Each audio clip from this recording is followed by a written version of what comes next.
Bonjour et bienvenue pour une nouvelle émission. Aujourd'hui, on accueille avec nous Gauvin Emmanuel. Bonjour et bienvenue. Bonjour, merci. Donc, tu fais partie de l'association Mon endométriose, ma souffrance. Oui. Est-ce que tu peux nous parler un petit peu du but de l'association? Alors, c'est une association qui a pris naissance donc en 2011 à l'initiative de Lindy Nourli. Donc, c'est une association de soutien en priorité aux femmes atteintes d'endométriose et à leurs proches. Donc, pour petit rappel, l'endométriose, c'est une maladie gynécologique féminine qui s'exprime par des règles douloureuses et bien d'autres symptômes, comme les douleurs au rapport, les problèmes à la miction, les douleurs dans le bas du dos qui irradient dans les jambes et bien d'autres symptômes qui dépendent en fonction de certaines femmes. Donc l'association, au départ, c'était surtout pour échanger parce qu'on se retrouve isolé en fait, donc c'était pour sortir de l'isolement. Et maintenant, on a bien d'autres actions. D'accord. Et donc, comment vous menez un peu les actions justement au sein de l'association? Alors moi, je suis bénévole depuis cette année, donc on essaye d'organiser des groupes de parole. Donc par exemple, moi je suis bénévole et référente de l'Est de l'île. Donc on essaye d'organiser des groupes de parole dans chaque coin de l'île. On essaye aussi d'organiser des conférences, donc avec des spécialistes de l'endométriose ou des professionnels qui peuvent intervenir par exemple dans les parcours de PMA. Donc au moins une fois par an. Le plus gros reste surtout l'Endomarche, donc qui est organisé au mois de mars, qui est le mois de sensibilisation à l'endométriose. D'accord. Donc c'est un gros événement parce qu'il est suivi partout dans le monde le même jour. Donc c'est à l'initiative des États-Unis qui a créé cet événement. Donc c'est pour faire sortir la maladie de l'ombre. Donc voilà. Après, on essaye aussi d'être présent, donc à travers les médias comme vous. Je vous remercie d'ailleurs pour votre accueil aujourd'hui, pour faire connaître l'association et pour que les femmes et les familles sachent qu'on est présent pour eux. Et nous organisons aussi prochainement un forum de bien-être avec des médecines alternatives, donc le 30 septembre. Donc si vous êtes intéressé pour connaître le programme et les professionnels de santé qui seront là, donc n'hésitez pas à venir à voir notre page Facebook, donc association Mon endométriose ma souffrance-Île de la Réunion. Et est-ce que vous travaillez avec des partenaires? Oui, alors comme je vous le disais, principalement avec des professionnels de santé, et on essaye aussi depuis cette année de mener un travail auprès de l'État, des gouvernements. On a eu un contact avec Erika Baredge cette année, donc c'est surtout pour essayer de faire un travail de fond pour que l'endométriose soit mieux reconnue et diagnostiquée entre guillemets, pour que par exemple les infirmières scolaires sachent reconnaître les symptômes des jeunes filles qui viennent la voir pour dire ben voilà, aujourd'hui je peux pas faire du sport, j'ai mes règles, je suis pas bien depuis 2 jours, qu'elles puissent s'alarmer et dire effectivement c'est peut-être un symptôme de l'endométriose par exemple. D'accord, c'est une maladie qui est encore, on va dire, pas vraiment connue auprès du jeune public. Exactement. Donc en fait, c'est une maladie qui est encore taboue parce qu'effectivement, c'est lié aux règles. Donc c'est difficile de dire maman, j'ai mal. Et puis même dans la conscience collective, quand on a nos règles, c'est normal d'avoir mal. Pas au point de prendre des médicaments, que ça ne passe pas, de s'absenter, que ce soit au travail ou justement à l'école, parce que c'est une maladie qui touche aux règles. Donc, dès les premières règles, c'est une maladie qui peut se déclencher, donc à 11, 12, 13, 14 ans, tout au long de la vie de la femme. Est-ce qu'on peut parler de maladies génétiques, du coup? Oui. Alors, c'est-à-dire que on ne sait pas exactement comment la maladie se développe, mais c'est vrai qu'on a déjà remarqué qu'il y a un terrain héréditaire, c'est-à-dire qu'au sein de la même famille, il y a plusieurs membres qui sont malades, par exemple chez moi. Donc moi et ma mère qui a été diagnostiquée 12 ans après sa ménopause. D'accord, donc c'est pas déclaré forcément dès le diagnostic, exactement. C'est un diagnostic difficile. Il faut savoir qu'il faut en moyenne 7 ans. Donc pour être diagnostiqué, entre-temps la maladie évolue et j'ai oublié de le préciser mais c'est important, plus on attend, plus la maladie évolue et plus on perd des chances d'avoir des grossesses naturelles parce que c'est une maladie qui altère en fait la fertilité. Donc c'est aussi pour ça que l'association est là, pour que le diagnostic soit fait plus tôt. Et comme je vous le disais, on essaie de travailler avec les professionnels de santé pour que justement, eux soient mieux formés. C'est-à-dire que, il me semble, dans le parcours des médecins, je crois qu'il n'y a qu'1 heure en fait d'apprentissage pour l'endométriose, ce qui fait qu'on passe souvent à côté. Et est-ce que dans les recherches scientifiques notamment, ça avance beaucoup de ce côté-là pour les traitements? Pas vraiment. C'est-à-dire que pour l'instant, au niveau traitement, en général, on est plutôt on va essayer de stopper la maladie, de la mettre en sommeil, on va dire. Donc en général, c'est plutôt des pilules à donner en continu. Donc là, pareil, il faut trouver la pilule qui convient à chaque femme. Donc il y a beaucoup d'effets indésirables, etc. Et sinon, si ça ne marche pas, si ça n'aide pas, s'il y a toujours des douleurs qui sont insupportables, cette fois c'est la chirurgie, donc qui peut parfois être invasive. Donc parfois on a un retrait de l'ovaire, retrait de l'utérus, retrait des intestins, parce que ça peut remonter très haut. Donc voilà. Et au niveau des recherches scientifiques, justement, il n'y a pas encore grand-chose qui est fait, puisque la maladie n'est pas très connue, donc les scientifiques n'y s'intéressent pas trop, malheureusement. Donc voilà, on essaye aussi de montrer qu'on est là, qu'on est 180 millions de femmes dans le monde à souffrir, et qu'il serait temps en fait que les scientifiques se penchent sur le sujet. Et est-ce qu'on peut dire que la maladie a évolué en termes de nombre de personnes qui sont touchées? Est-ce que ça a diminué au fil du temps? C'est une maladie, je crois, qui est connue depuis 1806, donc très vieille. Mais c'est vrai que voilà, il y a de plus en plus de diagnostics parce que maintenant les gens sont plus au courant effectivement et sont plus alarmistes.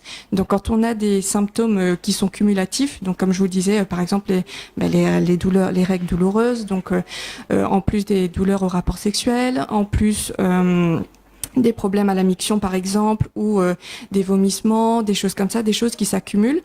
Voilà, donc ce sont des symptômes qui s'accumulent et là on se dit oui, il y a peut-être quelque chose qui va pas et c'est pas juste un symptôme pas en lien les uns avec les autres. D'accord. Et du coup, ça impacte aussi l'entourage, puisque l'association, elle est là aussi pour eux. C'est ça. Donc, comment ils peuvent intervenir pour essayer de pallier, d'aider la personne qui est malade? Alors déjà, pour ce qui est des malades, souvent on se pose plein de questions. On comprend pas forcément la maladie, comment elle se déclenche, qu'est-ce qui se passe en fait dans notre corps. Donc voilà, on essaye de répondre aussi à ces questions, on essaye de les soutenir. Après, il y a aussi l'entourage et c'est ce qu'il y a de plus important à mon sens, c'est de pouvoir en parler avec eux. Parfois, ils ne comprennent pas. Voilà, ils ont du mal à entendre, de dire bah oui, mais je vois ma cousine aussi, elle a ses règles, elle a pas aussi mal que toi. Oui, mais moi c'est vraiment une maladie. Ça, il faut l'intégrer. C'est quelque chose de difficile en fait à faire comprendre à l'entourage et surtout pour les compagnons. Par exemple, quand on a les douleurs au rapport qui disent ah bah en fait elle m'aime plus ou ce genre de choses. Non, c'est pas le cas. C'est pour ça que l'association est là parce qu'une fois que vous aurez entendu le témoignage des autres, que vous aurez entendu ce que les autres ont à dire là-dessus, vous direz oui. Effectivement, il y a peut-être quelque chose et voilà, il y a une meilleure compréhension et on est là aussi pour leur apporter des réponses parce que parfois eux aussi se posent des questions et il y a une communication qui est difficile autour de ça. Donc on est là aussi pour ça. Et sur le côté psychologique, est-ce que ça a aussi des impacts au quotidien, par exemple? Fortement. Alors déjà, pour le côté psychologique, c'est une maladie pour ma part, en tout cas, moi je le vis comme ça, atteinte, et je pense que je ne suis pas la seule, c'est de se dire on ne sait pas en fait, on est vraiment dans l'incertitude, c'est-à-dire qu'on ne sait pas si dans 2 mois la maladie va évoluer, est-ce que je vais vraiment pouvoir avoir un bébé, est-ce que je vais pouvoir avoir une grossesse naturelle, voilà, donc c'est toutes ces questions qui sont un peu en suspens sur nos têtes et malheureusement on peut pas avoir la réponse, voilà, donc on essaye de faire avec et puis bon, c'est ce qu'il y a de plus difficile. Et puis après, il y a les douleurs physiques. C'est est-ce que je vais pouvoir aller faire la randonnée que j'ai prévue samedi prochain avec la famille? Est-ce que je vais pouvoir aller faire les courses que j'avais prévues après le travail parce que je commence à avoir mal, je commence à avoir une crise. Donc voilà, physiquement, voilà, il y a plein de questions. Il y a ses capacités, il y a le corps, et puis tout ce qui est lié avec. On se dit mais on n'arrive plus à faire confiance à notre corps. Il nous envoie des signaux que là, oui, faut essayer de l'écouter pour aller mieux. D'accord. Et à travers les échanges, j'imagine que ça doit faire du bien d'échanger avec des personnes qui nous comprennent. C'est ça. Mais est-ce que dans l'association, il y a aussi, on va dire, une écoute par des psychologues ou Alors, c'est pas encore mis en place, mais c'est vrai que par rapport au forum, justement, qu'on organise, le forum bien-être, il y aura un psychologue clinicien qui est aussi pratique de l'hypnose. Donc, il sera pour cette partie-là, il sera présent pour ça surtout. Mais voilà, on va essayer peut-être effectivement de mettre en place, on en discutait à la dernière réunion, de mettre en place une fois par mois une écoute psychologique. Donc c'est à voir. J'espère que ce projet verra le jour. Et pour ce qui est aussi de discuter, d'échanger par rapport au contact avec l'association, donc on a aussi une permanence téléphonique qu'on a mis en place donc à partir de ce mois-ci. Donc je vous donne toujours le numéro si jamais les gens veulent appeler. Donc c'est le 06 93 90 17 20 90 17 20. Donc voilà, si vous voulez échanger, si vous avez des questions ou quoi que ce soit, n'hésitez pas, on est là pour ça. Après, c'est effectivement, bien sûr, comme on est bénévole et malade, c'est en fonction de disponibilité et de nos états physiques. Donc j'en profite aussi, si c'est possible, de lancer un appel aux bénévoles. Parce que effectivement, Land de Marche, c'est un gros projet et on a besoin de bénévoles. On manque cruellement en fait de moyens humains. Donc, si vous avez des contacts, si vous avez juste envie de changer les choses ou même que vous avez envie d'apporter votre contribution pour quoi que ce soit, passez un petit coup de fil. Voilà, on sera très content de vous accueillir chez nous. Le message est passé en tout cas. Merci. Et pour les bénévoles, est-ce que c'est des personnes qui sont forcément atteintes de la maladie ou ça peut être d'autres personnes? Pas du aussi tout. C'est-à-dire qu'on aimerait aussi voir des proches en fait s'investir auprès de l'association. Déjà pour les malades, je pense que c'est quelque chose qui leur ferait plaisir. Et puis, comme je vous le disais, on travaille aussi beaucoup avec nos états physiques et on est malade, donc voilà, on peut pas toujours tout assurer. Donc c'est vrai qu'on aurait aussi besoin de personnes qui sont en bonne santé et qui sont pas forcément atteintes de la maladie. Toute bonne personne, toute bonne volonté est bonne à prendre. Voilà. Et donc pour le programme du 30 septembre, oui. Est-ce que vous pouvez nous dire un petit peu plus comment se déroulera la journée? Alors, on n'a pas encore le lieu exact, donc ce sera à suivre sur la page Facebook, comme je vous le disais. Donc, normalement, ce sera de 10h à 16h.